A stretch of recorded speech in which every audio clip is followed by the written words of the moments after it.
অনেকবার আমের মোরব্বা করতে গিয়ে ব্যর্থ হয়েছি। মানে আমগুলো গলে যায়, পারফেক্ট হয় না।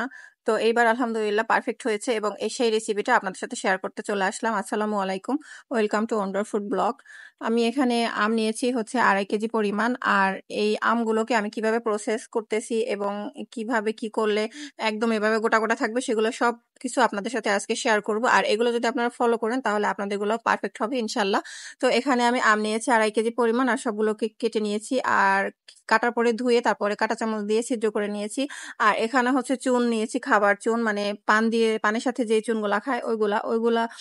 এখানে মূলত আমটা মানে না গলার পেছনে মূল কারণ হচ্ছে এই চুনের পানির সাথে এটা ভিজিয়ে রাখার। এই কারণটাই মূলত মূল কারণ যে চুনের পানিতে ভিজিয়ে রাখলে হচ্ছে আমগুলো গলে যায় না। ২-১টা যদি আপনি অল্প পরিমাণে করেন তাহলে একটাও গলবে না। আর যদি আমার মতো ২.৫ কেজি ৩ কেজি পরিমাণ করেন তাহলে হয়তো ১-২টা গলে যেতে পারে নিচের গুলা। কিন্তু মেক্সিমামই হচ্ছে গোটা থাকবে। তো এখানে আমি পানির মধ্যে ১/২ চামচ পরিমাণ চুন নিলাম। এটা তো দেখলেনই। তারপর হচ্ছে আমগুলো আমি এখানে ভিজিয়ে রাখবো ২ ঘন্টা। ২ ঘন্টার জন্য আমগুলো ভিজিয়ে রাখবো। তারপরে হচ্ছে এগুলো যতটুকু সম্ভব হাত দিয়ে চেপে, চেপে পানিগুলো বের করে নিবো এবং যত সম্ভব পানি আমি ১ ঘন্টার মতো ফ্যানের নিচে রেখেছিলাম যাতে এক্সট্রা পানিগুলো একটু টেনে যায়। তারপর এখানে আমি রান্নার কাজে চলে গিয়েছি। আর এখানে আরেকটা টিপস হচ্ছে যতটুক আম নিবেন অতটুক হচ্ছে চিনি। মানে ২ কেজি আম নিলে ২ কেজি চিনি আর পানি নিতে হবে তার অর্ধেক। মানে আর যদি কোনো কাপ বা বাটি দিয়ে আপনি মেপে নেন তাহলে হচ্ছে ১ বাটি চিনি নিলে তার অর্ধেক পানি নিবেন। আর এখানে আমি পানি আর চিনিটা দিয়ে দিয়েছি। এবার পানিটা এবং চিনিটা গলে গিয়ে যখন ফুটে আসবে তখন হচ্ছে আমি এর মধ্যে আমটা দিয়ে দিব। আর এখানে আমি ১ চা চামচ হচ্ছে লবণ দিয়েছি।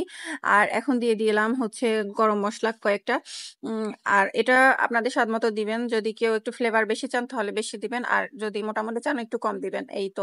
আর লবণটাও পরিমাণ মতো দিতে হবে। অতিরিক্ত লবণ দেওয়া যাবে না। তাহলে হচ্ছে এটা লবণ, লবণ লাগবে, খেতে ভাল লাগবে না।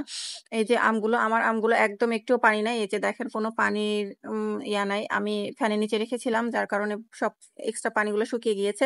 এখন আমার চিনিগুলোর মধ্যে হচ্ছে ব্লক চলে আসছে। ব্লক আসার পরে আমি এখন এর মধ্যে আমগুলো দিয়ে দিব। আর এগুলো হচ্ছে গরম, গরম খেতেই ভাল লাগে না। মানে অ্যা একটু ফ্রিজে রাখার পরে কয়েকদিন পরে যখন চিনিটা ভিতরে ঢুকে যায় তখন আরো এটা খেতে বেশি ভালো লাগে। আর এটা আপনারা ফ্রিজের বাহিরে রেখে যদি ৪-৫ দিনের মধ্যে খেয়ে ফেলেন তাহলে ফ্রিজের বাইরে রাখতে পারবেন।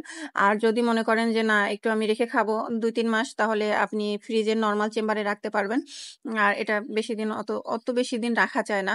তো এই তো এখানে আমার আমগুলো ব্লক চলে আসছে। আর এই যে একটু দেখে নিব সিদ্ধ হয়েছে কিনা। আর মাঝে, মাঝে হচ্ছে একটু নেড়ে দিতে হবে, না হলে নিচে চিনিটা লেগে যাবে।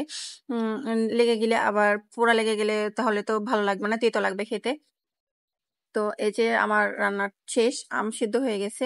আর আমি বাকিগুলো কৌটোর মধ্যে রেখে দিয়েছিলাম যেগুলো গোটা, গোটা। আর নিচে কয়েকটা আম গলে গিয়েছিল।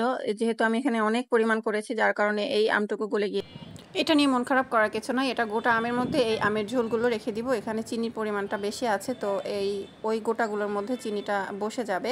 আর এখানে চিনি নিয়ে আরেকটা টিপস হচ্ছে আপনি যদি একটু কম মিষ্টি খেতে চান তাহলে চিনির পরিমাণটা একটু কমিয়ে দিবেন। আমি টক মিষ্টি চেয়েছিলাম তাই আমার এখানে ২ কেজি আমের মধ্যে আমি ১ কেজি চিনি দিয়েছিলাম। সবাই ভালো থাকবেন। আল্লাহ হাফেজ।